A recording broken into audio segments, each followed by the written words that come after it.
Kaixo, egunon. Hoy nos tomamos un café con el director del cortometraje Leela, TANMAY, CHOWDHARY, que compite por el premio Zabaltegi-Tabakalera en la sección con el mismo nombre. Hello, good morning. Hello. How are you? Good, how are you?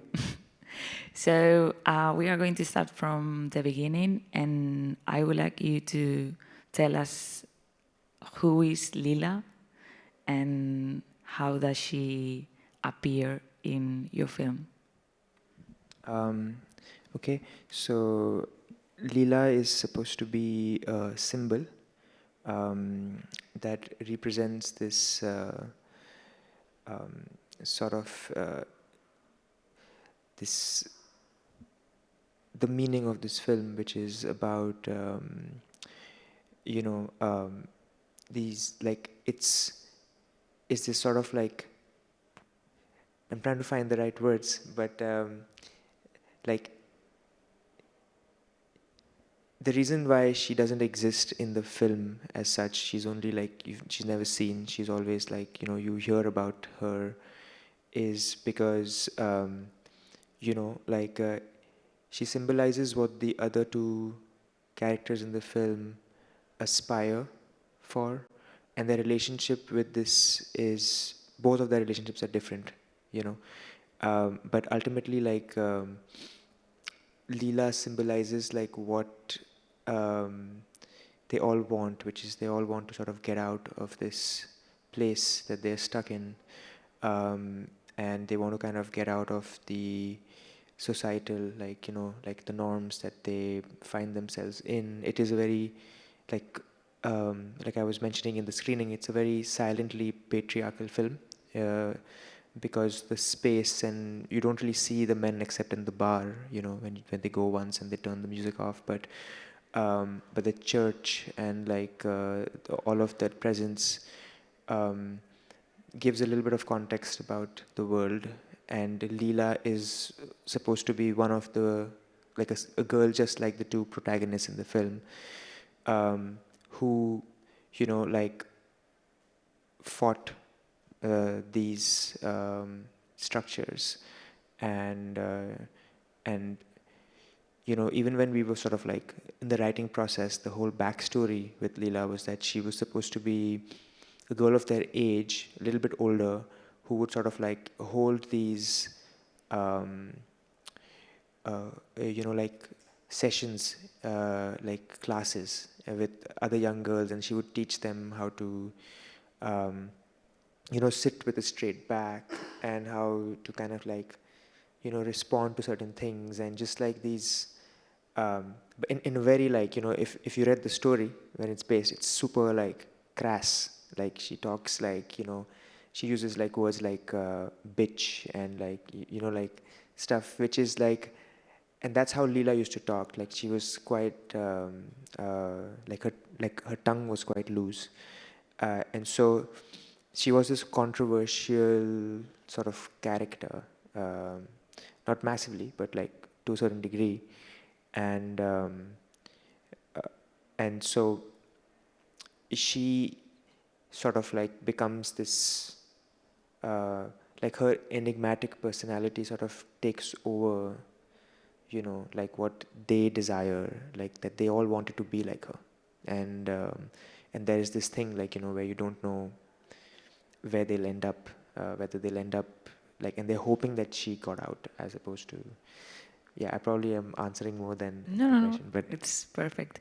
And you were saying something, that this is a really silent film where many things are going on, or many messages that are in the film are really silently like portrayed in some way.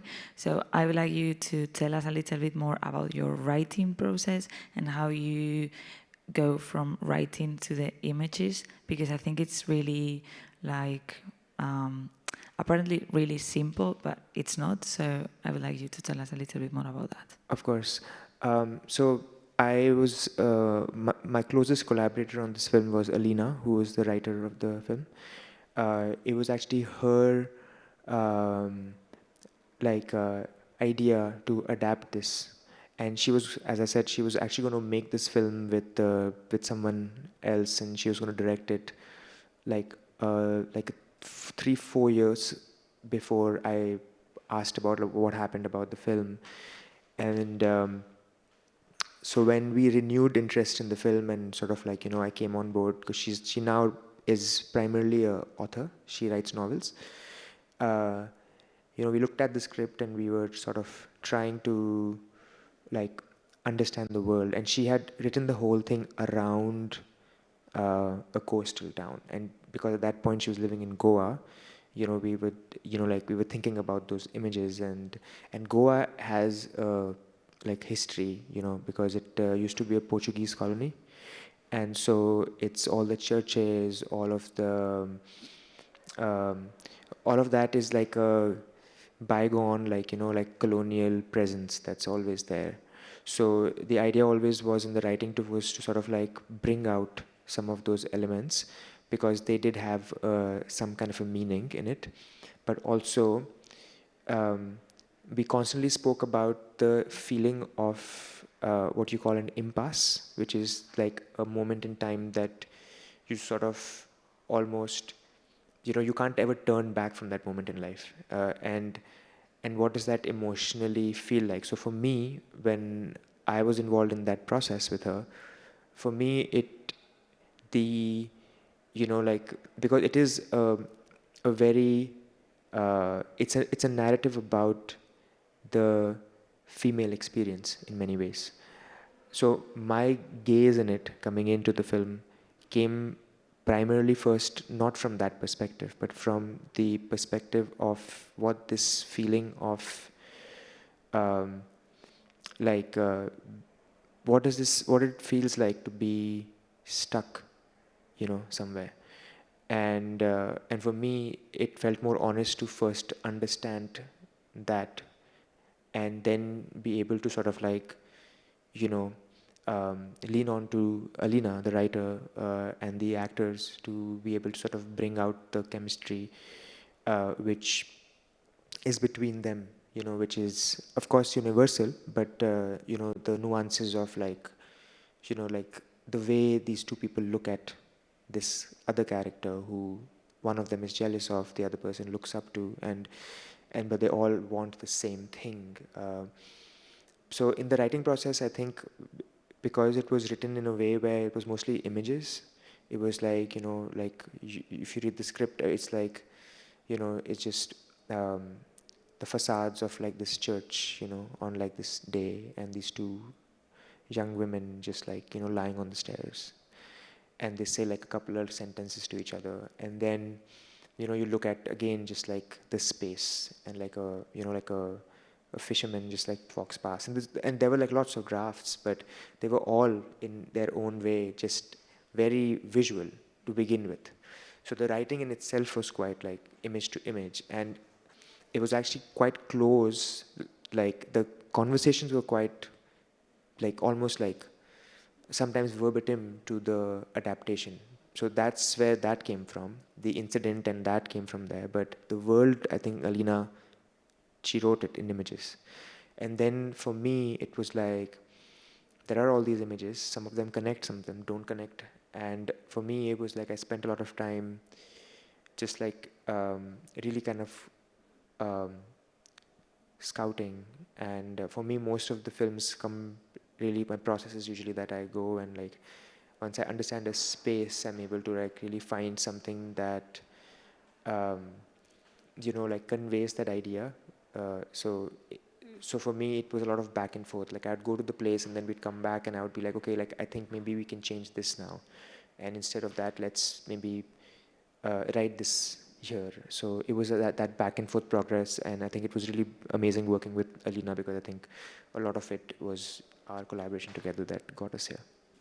And we were talking about time before, and how films take time, and you start a project and you leave it and you go back to it and you finish it, and then you eventually have a screening here, for example, in San Sebastian. So you had the premiere like, I think it was 2 days ago, and yeah, we were 2 days ago at the cinema. And I would like you to tell us a little bit about how this journey has been, and what means to you to like premiere the film here in San Sebastian. Yeah, I'll answer the last one. I mean, I've been a massive fan of San Sebastian, actually. I discovered like some filmmakers through this festival, The Beginning. I think that was a film that I watched a few years ago, and I was like, really like, and I think that it had premiered in San Sebastian and stuff. So it was always, ever since I knew anything about festivals, it was always something that I had dreamt that, okay, maybe one day I can play something here. So I feel very grateful, and I feel like it's amazing to be here. About the conversation earlier about the process, I feel like it's interesting because this film was shot in the beginning of 2022, and then because of the way again it was constructed and stuff, it was lots of just images, and so in the edit table there were a few possibilities, and I usually like to see every possibility, and so we tried the edit, and then we worked for a couple of months on it, and then I couldn't see it anymore. I was so tired of it. So then I left, and then I started doing other stuff, and then I would come back, a couple of months later, and 3 months later, and then I'd watch it, and then I'd realized, okay, like these things are working, these things are not working, so let me try to fix it. But I would never be able to fully fix it. It would just at least never feel like it's complete. So then I'd leave it again, and then I'd again not see it for 4-5 months sometimes. And I'd come back to it. And this process kept happening till I gave up on the film. Like it never felt to me that it was complete. Even now, when I watch it, I feel like, okay, but I think that maybe it takes sometimes a lot of time and distance from the material to be able to truly, see. Because sometimes, and I really believe this, that it's not that I am doing something. Like, it's not that I'm really creating this. I think a part of it is like, okay, like I try to guide it to a certain way, but it makes itself after a point. Like it just does its own thing.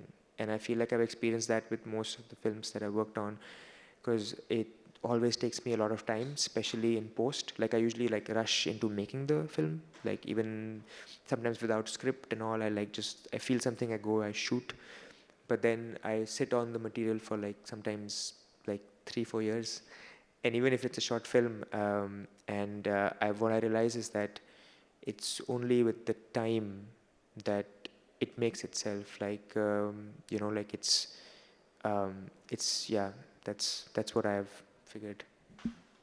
So thank you very much, and we really hope to see your future works here in San Sebastián. Thank you so much. Y ahora os dejamos con un pequeño clip de la película.